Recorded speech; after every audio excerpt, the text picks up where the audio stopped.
Comment fait-on pour avoir davantage de discipline?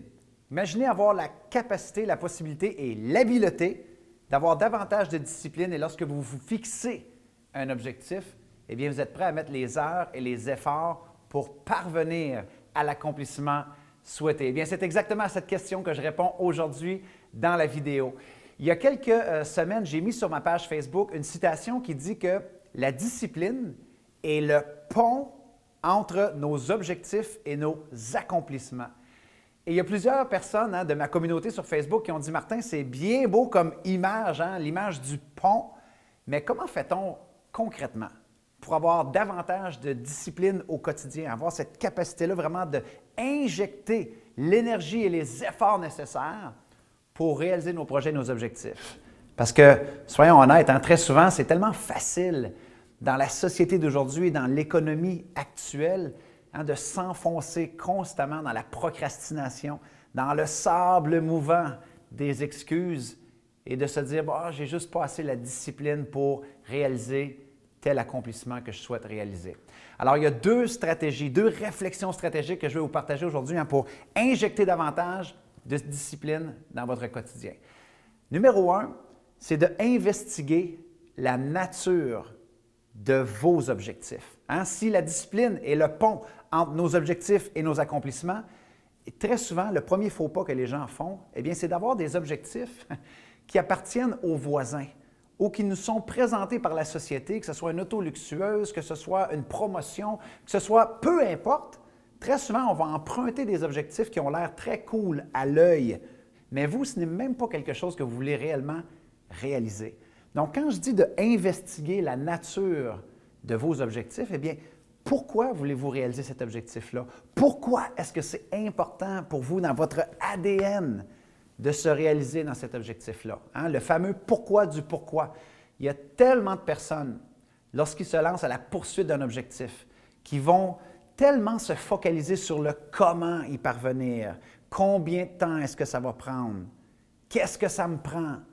Et on oublie très souvent le pourquoi, qui est l'essence même, qui est la nature même, qui va faire en sorte que lorsque ce sera difficile, eh bien, si la nature, on veut réellement le réaliser, que c'est important pour nous, eh bien, comme par magie, on va trouver la discipline nécessaire.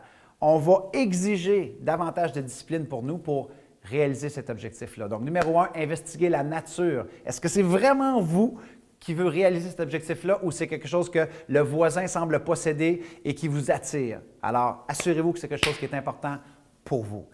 La deuxième stratégie qui est tellement importante, c'est avoir une réflexion au niveau de votre façon de mesurer vos accomplissements. Ce que ça veut dire ici, c'est qu'il y a tellement de personnes dans la société d'aujourd'hui qui vont mesurer leur accomplissement que par la finalité. On oublie que très souvent, poursuivre un objectif, selon moi en tout cas, ce n'est pas l'atteinte d'un objectif qui est important, même si notre société carbure à cela. Moi, je crois que c'est qui on devient dans la poursuite de notre objectif qui devrait être la réelle mesure de notre accomplissement. Il y a tellement d'objectifs que je caresse dans ma vie, que j'ai caressé, que je n'ai jamais atteint, que je n'ai même pas effleuré, être proche d'atteindre mon objectif. Mais j'ai l'impression que dans la poursuite de ces idéaux-là, dans la poursuite d'un objectif, eh bien, j'ai tellement grandi. J'ai développé des habiletés, des connaissances, j'ai rencontré des personnes, j'ai progressé. Je crois vraiment que la réelle mesure du succès devrait être dans le progrès constant que l'on fait. Alors que les gagnants, les gens qui sont des top performeurs, très souvent, vont être beaucoup plus dans la mesure du progrès parce qu'ils savent qu'ils sont en train de devenir. Et ça les motive encore plus à mettre la discipline nécessaire parce qu'ils ne sont pas à la merci de la finalité.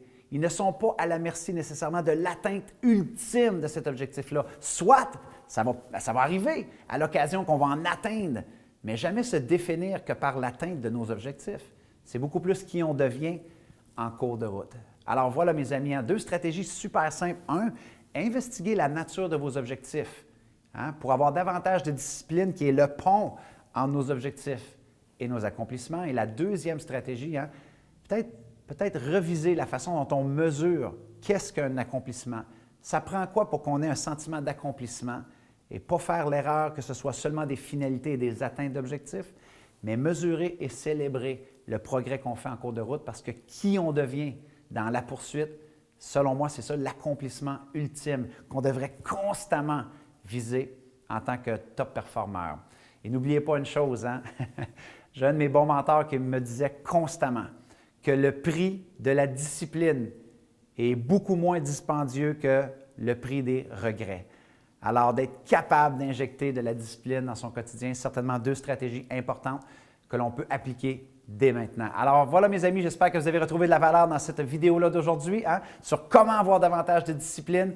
Si vous aimez ce genre de vidéo-là, vous voulez en recevoir davantage gratuitement, eh bien, vous pouvez facilement, boum, vous abonner à notre chaîne YouTube. Laissez-nous un commentaire, on est toujours ouvert aux commentaires, à vos idées. Peut-être que vous avez, vos stratégies pour avoir davantage de discipline et pour continuer la conversation pour les gens qui veulent faire partie d'un mouvement comme ça qui est positif, qui veut faire bouger les choses. Vous pouvez toujours nous rejoindre sur nos deux plateformes virtuelles où il y a déjà des dizaines de milliers de personnes sur notre page Facebook ou sur notre page Internet au martinlatulippe.ca, la tulipe avec 2 P, la place à être pour apprendre à humaniser nos performances, pour obtenir des résultats remplis de sens. Alors voilà mes amis, discipline, maintenant, go, go, go, on y va. Et jusqu'à notre prochaine communication, soyez reconnaissants, reconnaissantes, célébrez la magie d'aujourd'hui et merci sincèrement de vous être arrêtés ici et surtout de faire partie de ces gens-là qui ont le courage de vouloir bâtir un monde meilleur. C'était votre ami Martin qui vous dit au revoir tout le monde. Comment fait-on pour se départir d'une attitude de perfectionniste? Où c'est qu'on veut toujours que tout soit parfait. Peut-être qu'il y en a qui sont à l'écoute et ils se disent « Mais non, Martin, on vit dans une société où on exige la perfection. On doit être parfait dans notre performance. » Vous voyez, j'ai entendu une citation.